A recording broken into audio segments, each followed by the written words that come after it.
So I'm gonna go ahead and check everyone who's here now, and as more people come in, we'll get started on the lesson. So let me just go ahead and get everyone into this Excel sheet who's here now.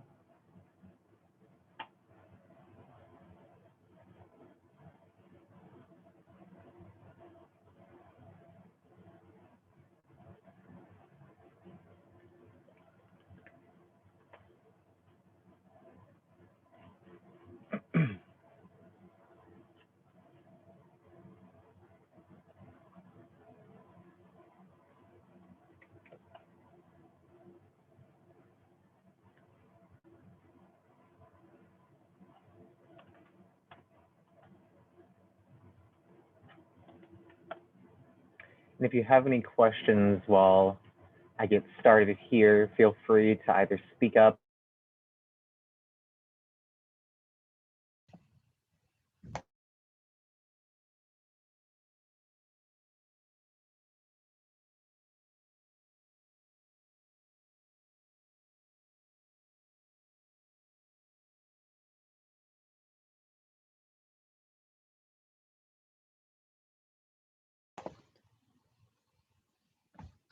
Hi, Scott.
My internet cut out there for a second.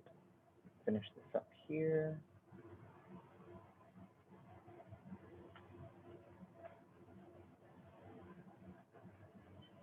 Do you have the internet?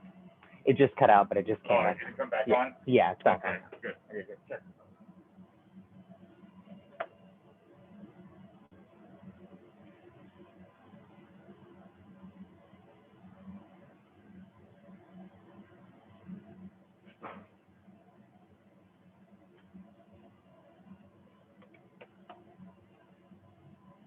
Hi, Scott. You were saying that did you say to unmute ourselves during Zoom? I'm sorry, I completely didn't hear what you were saying at the beginning of lab. Yeah, no problem. I was just saying right now I'm just taking attendance. I don't have a good sheet right now, so I have to go into an Excel sheet and kind of just check through everybody. But I was saying, if anyone currently has any questions they want to ask while I'm just checking through this list, I can answer them. Or feel free to type in the chat if anyone has any sort of general questions. I did have I did have a question. So it says not to, so you're supposed to do the pre-lab quiz before lab, and then the pre-lab notebook, but if I'm not mistaken, it says not to turn it in before lab to be able to show you and stuff and do it all at one time. I was just making sure that that is indeed correct Right. before we start. Okay. Yes. So Awesome. just Thank you so much. make sure to complete the quiz before the date is expired on Canvas, and then go ahead and make sure that you have your pre-lab completed in in your notebook or inside of a Word document, whichever one that you decide to do. And then what we'll do is we can kind of go around, and I'm not going to check every single person every time. It's going to be random. So that way we can just double check that everyone's kind of held accountable to complete their pre-lab before the notebook is due at the end of the week for that lab. Let's see. So is it okay if we already completed the quiz though? Yeah. Mm-hmm. Okay, gotcha. Yeah. You just want to make sure that the main thing is to make sure that the quiz is completed before the due date. So Oh. I'm gonna open up the syllabus here in a second so we can do like a brief overview in order to make sure that we clarify anything that might be confusing in there. Just want to make sure I get everyone accounted for attendance. I almost have everyone. Let me double check this. So Scott, while we're talking about that quiz, the pre-lab quiz, it had stuff in it that was not covered by the first lab. Okay. So let me see. Do you have, for instance, an example that you can mention? So it had part of the handwritten thing mentioned chromatography. Two of the questions in that were asking about specifics about chromatography, and I know a little about chromatography, but like the word chromatography is mentioned on the lab 1 manual thing, but literally never mentioned again. And there's another one, but I can't see the quiz anymore. But there was another thing where I was like, I have no information about this. I'm just gonna guess. Yeah, and I'll definitely review some of those ambiguous ones. It'll be really obvious. The first quiz was, very generic. Pretty much anyone from probably like Gen Chem could answer those kind of questions, but I'll definitely make sure to review and see if there's any ambiguous questions that we need to clarify. And I'll keep that in mind when I'm grading the quizzes, just so that way that there is no disconnect, because I don't make the quizzes, Dr. Rastogi does. So I'll definitely make sure, and I meet with him every single week, so that way that we can clarify if there's any confusions, within the quizzes themselves.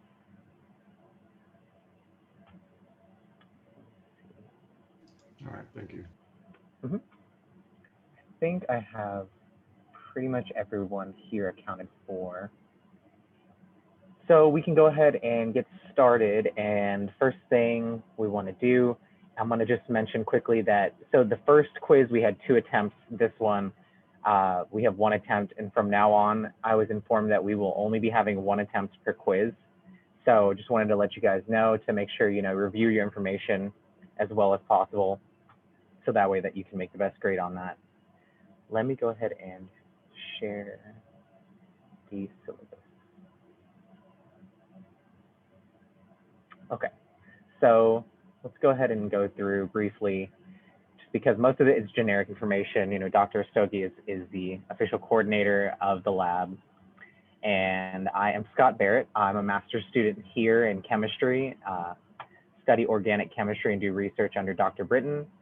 And so in regards to like lab hours or anything, if you need to contact me, just give me an email and we'll just make a time. So that way we don't have to really worry about, saying, oh, you need to meet me exactly at this time every single week. And that's the only time I'll contact. Most of the time I'll be able to clarify some things during email, but if we need to, we can, have a private Zoom meeting to discuss the stuff, because sometimes it can be a little ambiguous, such as like, the question that we have towards that quiz. But we'll get these clarified for you guys. So I was informed that the lab manual itself is all posted within the files. So we're just gonna go ahead and go through the files within Canvas to obtain that information. So let's see what else. So the lab notebook you know, you can use Word, you can do it physical copy, you can do it whichever way that you can, you know, adequately submit it and that you feel that you understand the material at hand the best as possible. Because, you know, usually it'd be a lot different where we'd have a lab notebook and you'd go into lab and then you present it and we'd go from there. However, this time around, I think they're being more flexible just because, you know, you can upload it with Word. One note I did make, because I haven't, after this class, I have a test here at 11. And then after that, I intend on going forward and grading on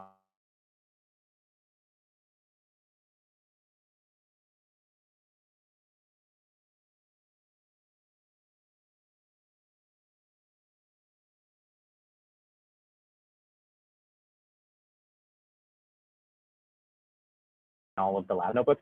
But one thing I see is that make sure to put your name, the date, and then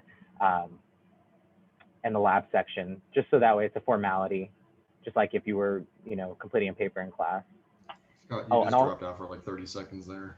Yeah, I'm having some internet connection issues. It's cutting in and out on campus. So if I do disconnect, I'll just have to join back and repeat myself. So what I was saying was just make sure whenever you complete your notebooks to submit them, to put your name, date, and your lab section at the top of it, just as if you were completing, you know, a piece of paper to turn in for a sort of quiz or anything. Okay, so let's see. Most quick of this stupid question. Yeah, go ahead. For the date, are we supposed to date it the day of the lab or the day we do the pre-lab?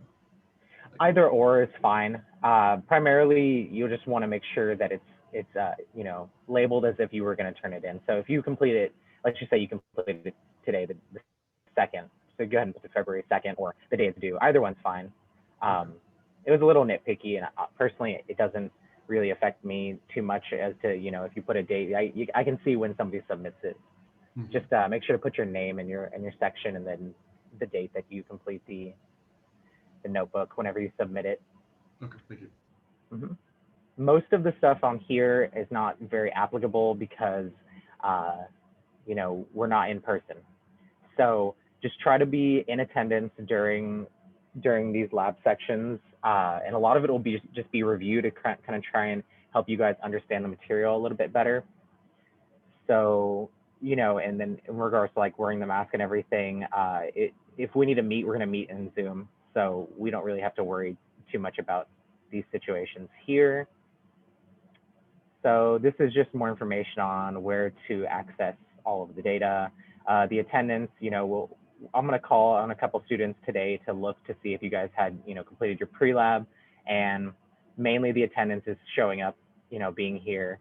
It'll be about an hour every time, mainly just an overview of whatever the lab is for the week. And then, you know, we can go through a Q&A if we have any specifics that, you know, maybe even if I don't have the answer for, I can write it down and ask it in our weekly meeting to Dr. Stogie.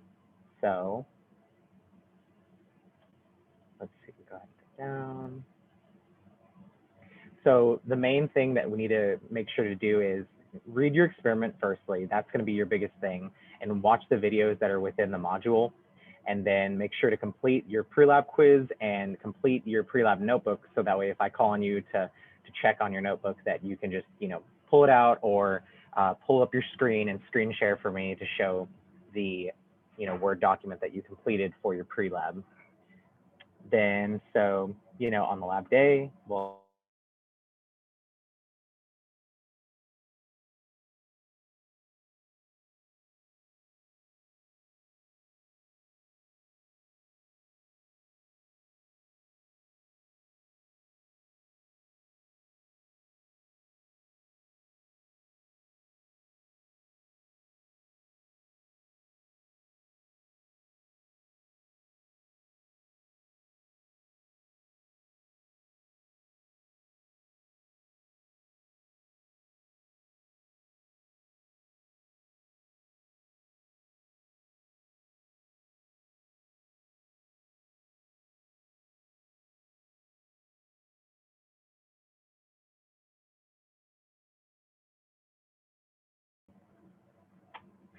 the internet's going to be cutting in and out a lot. So just make sure that within this section here, let me go back to make sure that I'm sharing the syllabus. So just make sure that, go through every single one of these and be as detailed as possible, especially since we're not going to be in lab. You would want to write it as if you were going to be able to go into lab with just your notebook and complete the experiment. You would go in and be able to do the whole thing and then, leave and perform it as best as you can. So just make sure to go through and give good detail into your notebook as possible. So next, the grading policy. So the participation, obviously no cleanup because we're not in lab. So the punctuality and attitude, just make sure that you show up to here and you're in attendance. Make sure that you complete your quizzes on time. Again, attendance right there. And then the same thing, notebook, the punctuality and participation, you just want to make sure that everything, when it's due, that you do it either before or on the time that it's due. And you'll save yourself some points to make sure that you don't lose anything just from late grades. And then, so, the quizzes, the notebook.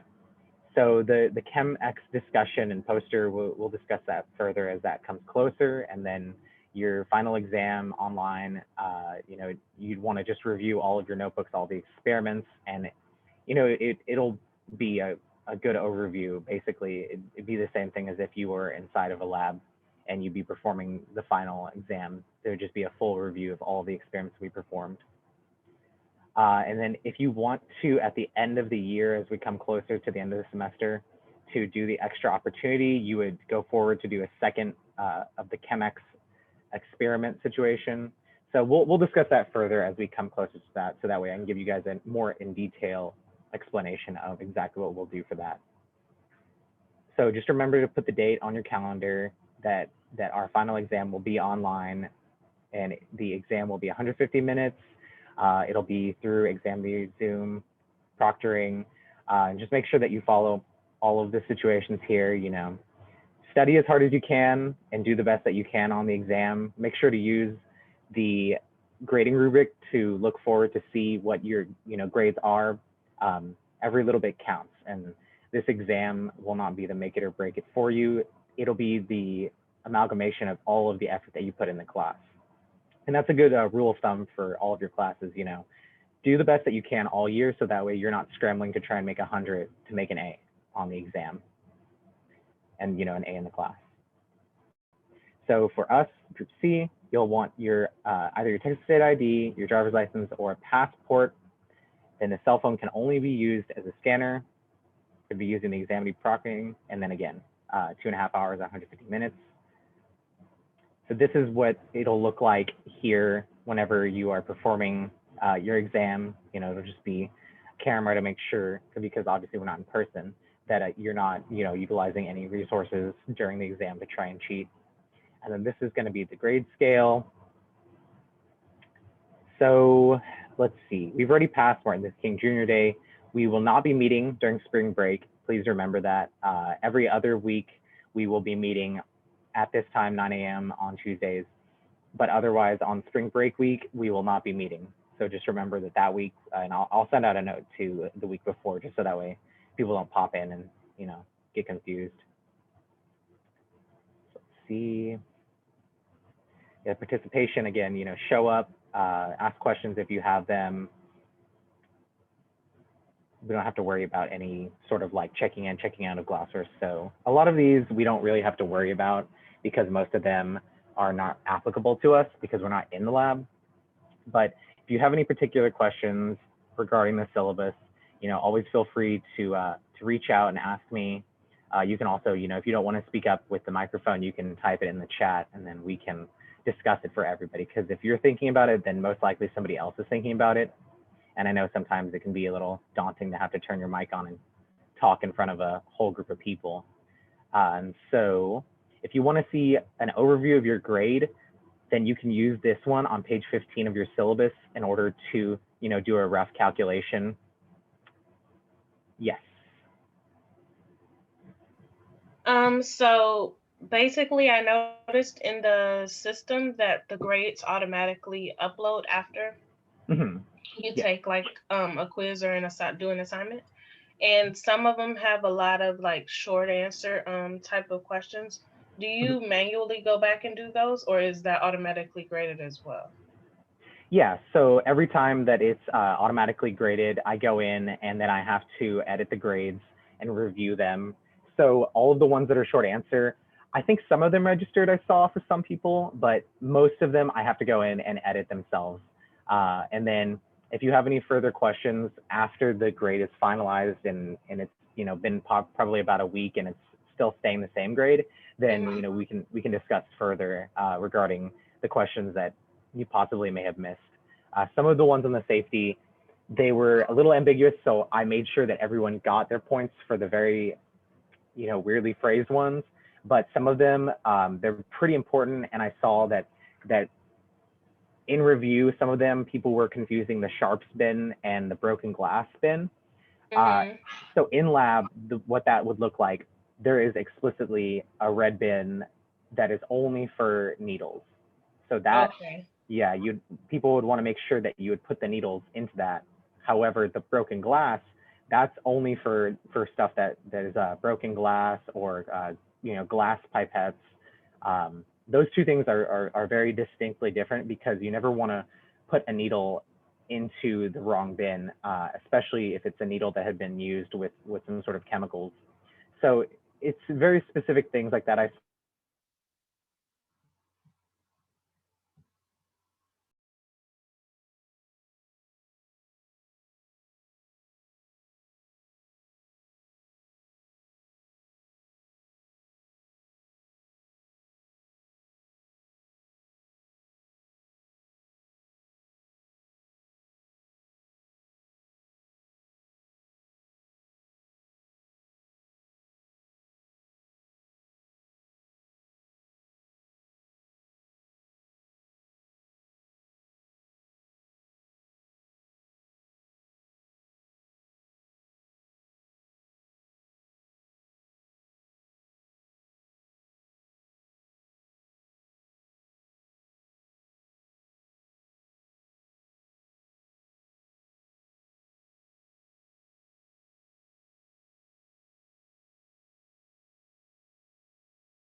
Sorry, everybody. I'm having some internet difficulties on campus right now. But basically, what I was trying to say was that if you have any questions that are specific regarding certain things, always reach out to me because since we're not in a lab, it is much different than, if you need to know where to dispose of something or how to take care of a situation. So let me go back to the syllabus. We're almost to the end of the syllabus here. I just wanted to show you if you wanted to go forward and check your grade, you would fill out your grade in here and you can perform a calculation. This is a theoretical one of the total points earned and this person, made an A doing the division and everything. So that's Schedule A. Schedule B. Schedule C is ours. And today we are focusing on the experiment for recrystallization and melting point. And again, just like I said at the beginning, read the manual, watch the videos, complete the pre-lab quiz and then the pre-lab notebook. And then, you'll go forward and complete the full notebook by the time that it is due at the end of the week. And yeah, so basically, I'm pretty sure you guys have seen this 100 times. So I'm going to switch it. Let me go over to here. Okay. All right, so let me scroll out a little bit. So this is in the files, and it's just an overview of the lab notebook. So this is, you know, something where Dr. Rastogi, he did a bunch of notes onto the lab notebook itself. This is just a small example of what you would do if you were reviewing your lab notebook in order to take out the important information to place into your lab notebook. So yeah, if you want to, you know, review this and use this as kind of a format, he said to just make sure don't copy him explicitly on what he's written here.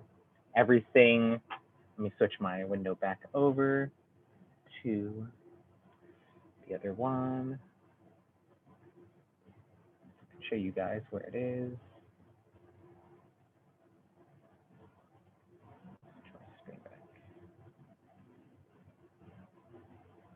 So everything is over here in modules. So for today, we will be under the recrystallization and melting point modules. And go ahead and make sure that you watch the videos all here. I'm not going to review these with you today because some of them are close to 40 minutes. There's no reason for us to, you know, walk through the entire video. So just make sure to review these videos, and they'll give you good demonstrations as to how these experiments are performed. And then again, you know, the pre-lab notebook, I'll check on some of you guys here in a little bit once we get through the meat of the subject. And after you've read and watched the videos, then you will complete the pre-lab quiz 1. And you will find those over in the quizzes section here on Canvas. Let's see. This is meeting. This is what we just reviewed.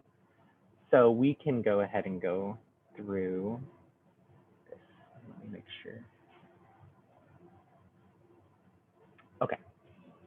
So we're going to go through the most important parts of the experiment, so that way that you guys know exactly, you know, the main points here. Within recrystallization, what we're going to do is we're going to try and put two compounds together within a solution and separate the pure compound from a solution. So within this one, we're going to be using benzoic acid and copper sulfate. So what we do here is we're going to be using a table in order to understand the solubility of the two. And so if you look on here, you can see that benzoic acid is slightly soluble in water, 0.27. And in ethanol, it is extremely soluble, whereas copper sulfate is not very soluble in ethanol. However, copper sulfate is very soluble in water. So these kind of tables are important down the line if you are, you know, in the chemistry lab and you've created some sort of product and you have your starting material left, then you can separate your starting material from your product by using recrystallization methods, either by using pure solvents or by using a ratio of solvents. Like, let's say you have a certain ratio of 10% ethanol to water, and that would increase the solubility of benzoic acid and reduce the solubility of copper sulfate. So these kind of tables are important to note, that the amount of soluble substance within a certain solvent system is higher or lower depending on the material that we place into the solvent. So that's the main part of the recrystallization section. Now, melting point, it's pretty simple. Basically, we have a machine that we can test the melting point of substance in. You would put the pure substance into a small glass test tube, and then when you place it into the machine, you start at a given temperature, and then you slowly rise it up. And as you slowly rise the temperature up, you will eventually come to a point where you'll see that solid compound turn into a liquid. The melting point, you know, it's pretty straightforward. There's nothing crazy behind it, and you know, every single type of substance has a different melting point, and especially once you start going forward into mixing the different substances together, then it would change the melting point depending on, you know, which one's higher or lower. So if we review, let me scroll this out a little bit more. So basically here, if we review the melting point of two substances, they are independent of each other. And if you mix them together, then they have a place known as the eutectic point. And this is an equilibrium point in which A and B melt in a constant ratio. So if you have more of A than B, then an A, let's just say, has a higher melting point than B, then it would not melt as much of that within the mixture as B would melt. So this sort of chart explains where exactly that you would meet at a given temperature for two substances mixed together into a mixture. And that's known as the eutectic point. So in this case of this specific compound, at 60% of A and 40% of B, they meet at the same exact temperature to melt. And they would both melt exactly at that temperature to 100% of liquid. Going forward, within the objectives of the experiment that we'd be performing, you would want to recrystallize a sample of contaminated benzoic acid, and you'd be using that chart that we reviewed up at the top to know, which solvent would be best to do so. Characterize the compound by melting temperature analysis. So we would be, heating up samples and figuring out the melting point, and then identifying the unknown samples by the melting point analysis. So if we were in lab, we would go through the procedure of taking a contaminated sample. We would record the mass in our lab notebook. Then we would place it into a beaker. Then we would go through and, we would use the solubility levels to note how much would be dissolved into water.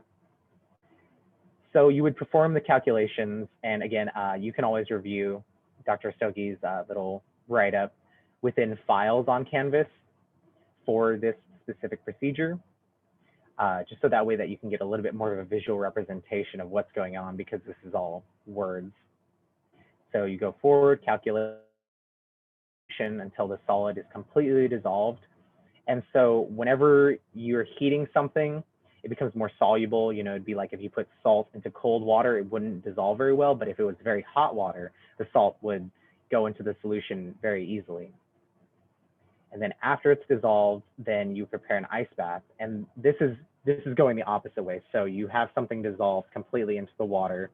And then once you cool it down, it would come out of the water, because as the temperature lowers, the solubility of a substance lowers. So for instance, here, the solubility of benzoic acid in water is only 2 grams per liter at 25 Celsius, which is about room temperature. However, at 95 Celsius, which is near boiling, it's about 68 grams per liter. So if you think about having a liter of water, you can only dissolve 2 grams of the benzoic acid within that liter of water at room temperature. However, if you had 68 grams and it was extremely hot, like near boiling, you could dissolve that into an entire liter.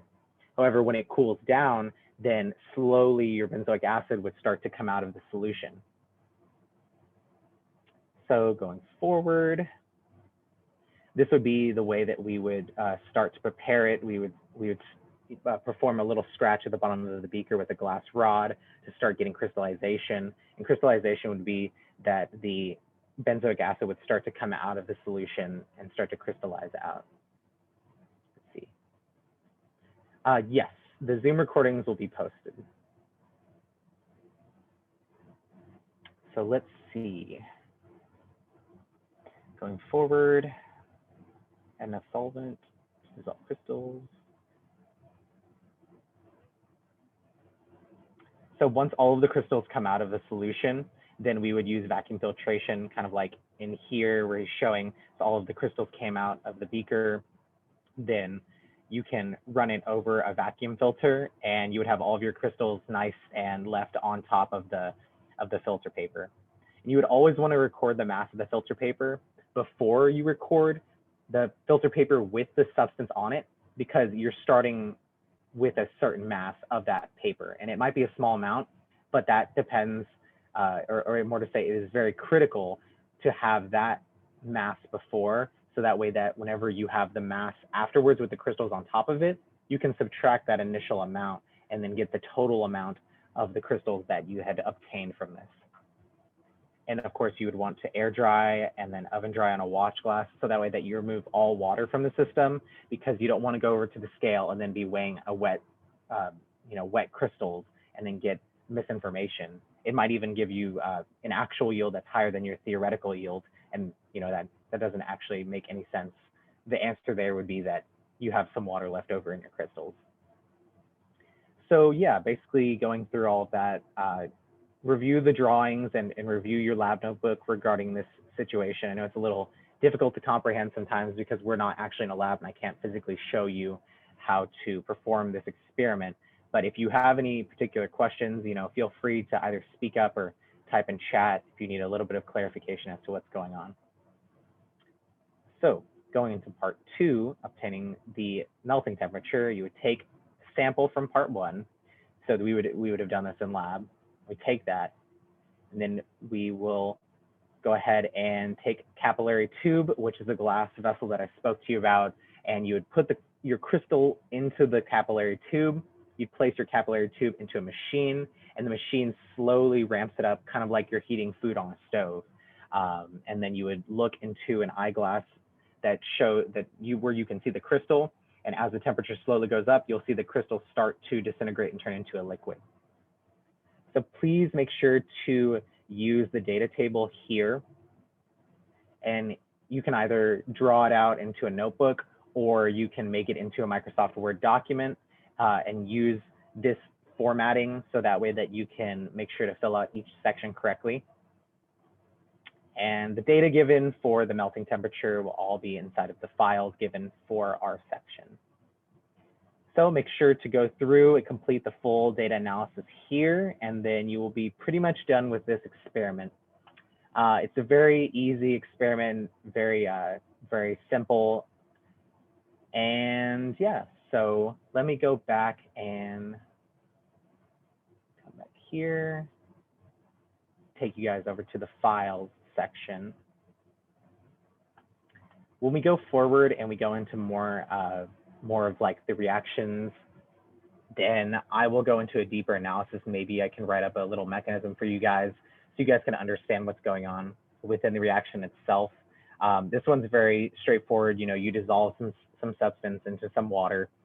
You heat it up so that way that it all dissolves in correctly, and then you cool it down so that way that the benzoic acid precipitates out and recrystallizes. So let's see, data for students.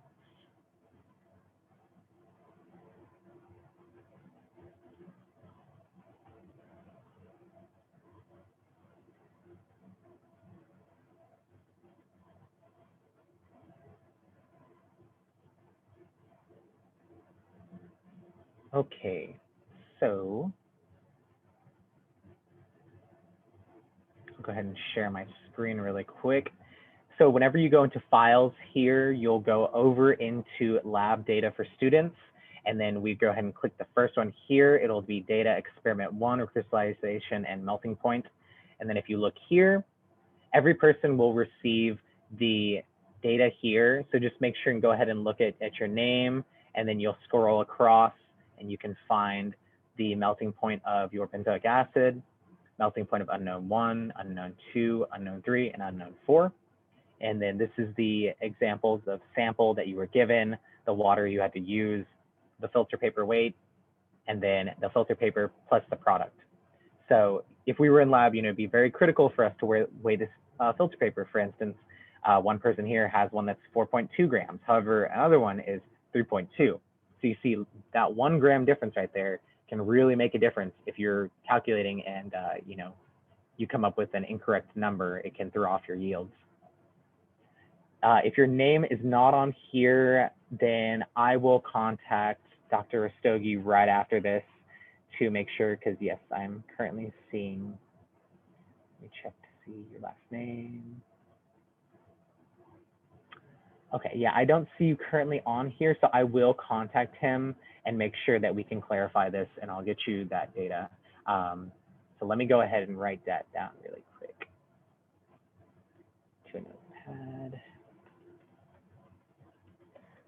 So yeah, just for the sake of time, make sure to pull up that data sheet and check if your name is on there. If your name is not on there, let me know as soon as possible so I can get you that data as soon as possible, and you guys can start working on the notebook after we finish up here.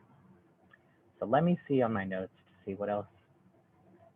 Okay, so we went through the lab manual. I showed you guys where the lab data is for students, and I guess at this point, you know, we've done a brief overview of the experiment, and if you guys have any other further questions, feel free to go ahead and either speak up now or type in the chat, and I'll stick around for a few minutes here to let you guys start asking questions.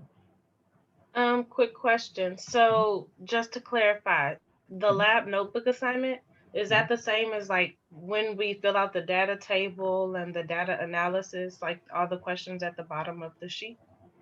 Correct. Okay. Yes. So within the lab notebook, you will take the tables that you see in that PDF, and basically you can either make that into a Word document, or you can write it down into a notebook and then just create a little table, and then we'll go ahead and go forward and, you know, input your data into that table onto your physical lab notebook.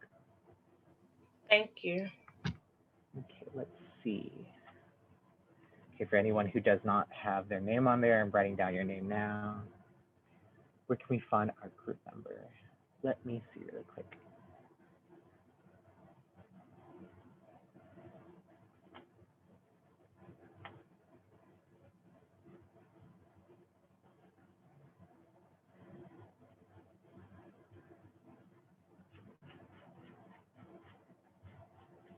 So when you say group number, are you talking about our section number, or are you saying like, as in if you were in a lab setting and you have your group?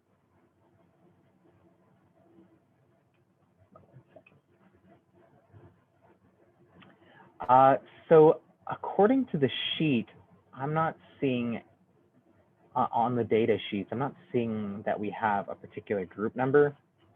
So I would just say, go ahead and put our section at the top and your name and the date, and that should be good. Yeah, I think that that's only applicable to if we were, you know, performing the experiments all together in specific groups in the lab. And let me go ahead and double check that I got everyone here today. Let's see.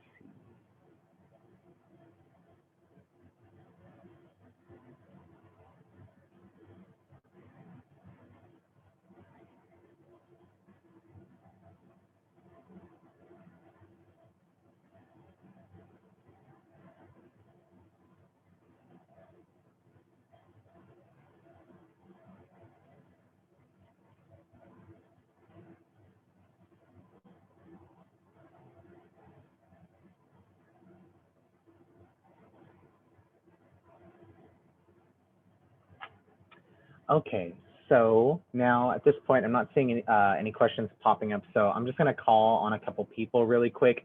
If you guys can either screen share, or if you guys can turn your video on just for a second and just show me that you've you know, kind of outlined your lab notebook, so that way I can just check on your pre-lab.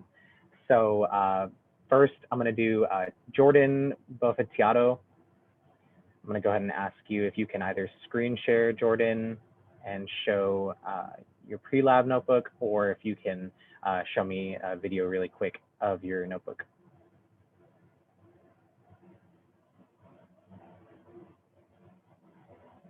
And I'll go ahead and just type out a couple names, so that way that in case you guys might not be able to hear me, if you guys can go ahead and show me your pre-lab.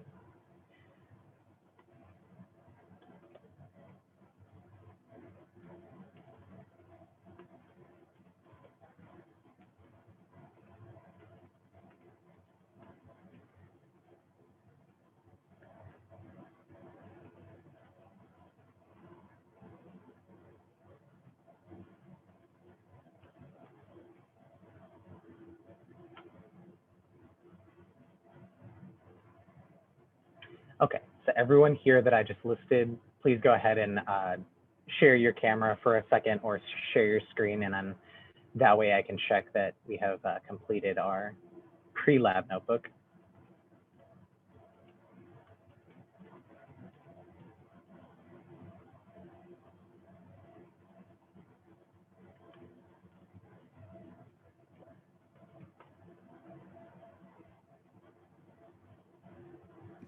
Did you want to see the lab, like the manual?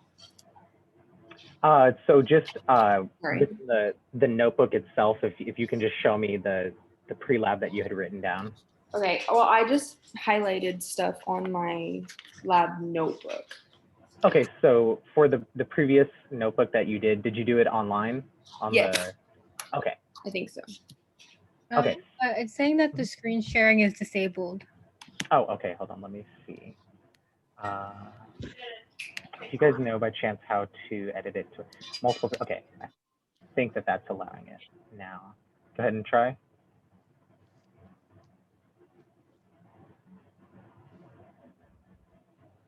Okay, good. Yeah, so if you guys have completed the pre-lab notebook, go ahead and screen share like this. So for this go round, I'm just going to go ahead and use this as an example for everyone. Make sure to do something like this. So this is basically it's kind of just like a pass-fail for participation in regards to the lab notebook. So just make sure to have something written up, kind of like what Alexandra has written here, and that will count as the pre-lab notebook. Or if you have physically written it into a lab notebook, then that's something that we would share like that. So let's see.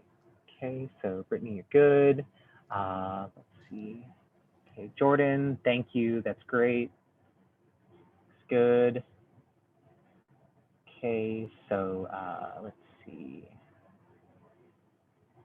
So Tristan, if you're here, if you can show me really quick either the physical lab notebook or the video, then that'd be great.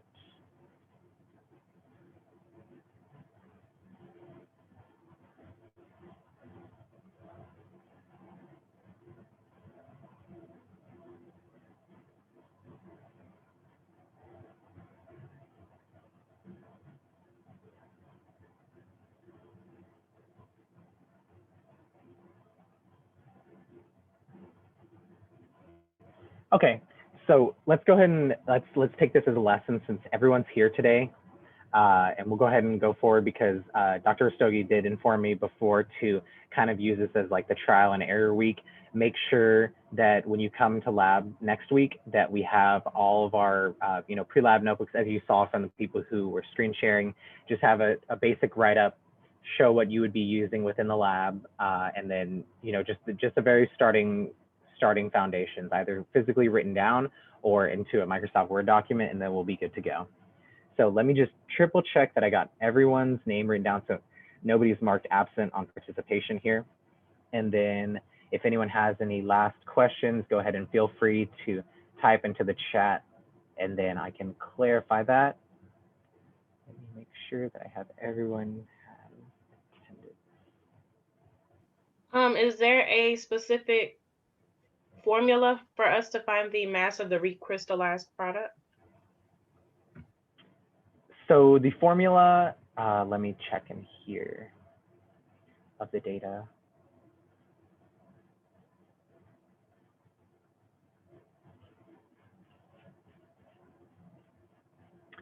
So to find the recrystallized product, the quantity, you would do the math of the filter paper plus the product minus the weight of the filter paper. And the crude sample is the starting weight, and then the final weight would be the filter paper plus the product minus the weight of the filter paper. I'm not sure if there's an actual theoretical yield requirement. All right, let me see. Getting a couple questions here. We're submitting the pre-lab and post-lab motion. So you'll complete, whenever you submit it, it'll just be one PDF document of everything together. The pre-lab, the entire lab together. The pre-lab notebook is just kind of an overview as if you were gonna write it down and walk into lab and perform the experiment. Okay, so I do need to mention the changes to the experimental procedure part that we're doing this online or use predetermined. Yeah, so the predetermined data, as I showed at the start, we go into files and then go into lab data for students, and then it should be under, let's see what that was, lab data for students, and then there will be data experiment 1, recrystallization and melting point. So make sure to go on a Canvas and then files and then lab data for students. And you can always, you can always feel free to write within your lab notebook that this was performed online through a Zoom call. We did not perform this in person. That's fair for the clarification. Okay, that was more what I was asking, but I found the data. I just was like, Okay. what should I mention in the actual notebook? But okay. Yeah, go ahead and you can feel free to add in the comment of the lab data was, acquired on Canvas in the files, and, we met on Zoom. Okay. Yeah. Thanks. In previous labs, we had a write-up of all the chemical use and hazards given us in the lab manual. Is there something like that going to be given to us, or we have to research based on info in the lab manual? I would say that you would want to go ahead and, just do a brief overview on Google of those substances, just as if you were using, let's just say, benzoic acid or copper sulfate in person. And then, you can do that little like small hazard section. For this one, we're not using anything crazy like hydrochloric acid or something particularly dangerous. It's just benzoic acid, copper sulfate, and water. So just every substance that you see listed, just go ahead and go online, kind of make it, a practice to use like an SDS as if you were within a lab and you were going to be using a substance that you were not knowledgeable about. You just go in, take the data from the safety data sheets, and then you can place it into your lab notebook. Okay, so for Klein, I see the lab notebook on Canvas. Do we need to buy a physical on Canvas? So, within the syllabus, it states you can either do one of two things. One, you can go buy the physical one and you can write it down and then perform it as if you were going through lab, do your pre-lab, complete it with the data that we give you online, and then complete your post-lab within it. And then you would have to scan it using your phone or a scanner if you have one.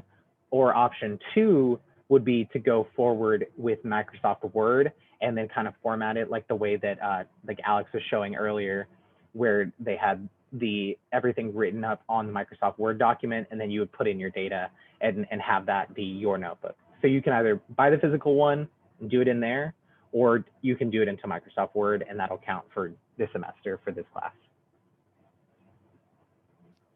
Wait, so we can't write it for that part? Well, one more time. So we're not allowed to write that part. It only has to be it has to be Microsoft Word. You can, it's one of two options. You can either write it into a lab notebook, or you can do it onto Microsoft Word. It's easier to just follow one or the other. Got you. But can the lab notebook in a sense be just like a notebook, like a random notebook? Yeah, Oh. you can. As long as it doesn't, interfere with you writing onto it. Like, if you're writing pen and it's really thin paper, maybe you don't want to use that kind of notebook. The composition books are good. They're like $1, I believe, and they're like super cheap and easy to use. Let me see. I'm pretty sure I have one. So the ones like this that you would get, they're like composition notebooks, and you would just write stuff in there. And these are pretty good. This one kind of bleeds through a little bit, but you can just write it in like that, and then just make sure you have your formatting and everything correct within the parameters of what they ask within the syllabus. And if you have any particular questions that you feel like it's kind of hard to understand, always feel free to either email me, or we can just have a 10-minute quick chat on Zoom at some point where we can both find time to meet together.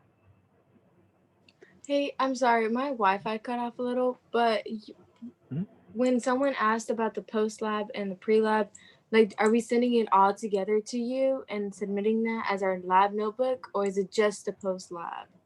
Yeah, so everything will be submitted all as one document, and it will be the pre-lab, the in-lab, and post-lab all within one. So if you have a Microsoft Word document, for instance, it would be the full lab, and then you'll just submit all of that all at once. Okay, perfect. Thank you.